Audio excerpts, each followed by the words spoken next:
والنبي كلمينا على نبات السدر، بنتي موقوف حالها.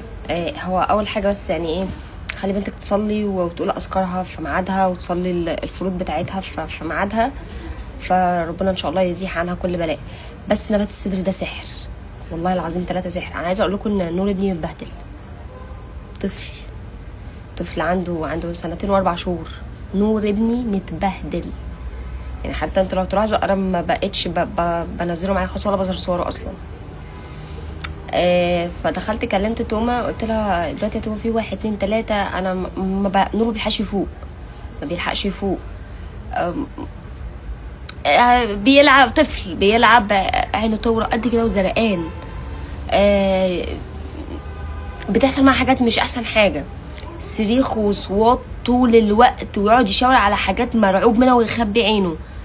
فالمهم في هكمل لكم الستوري الجاي.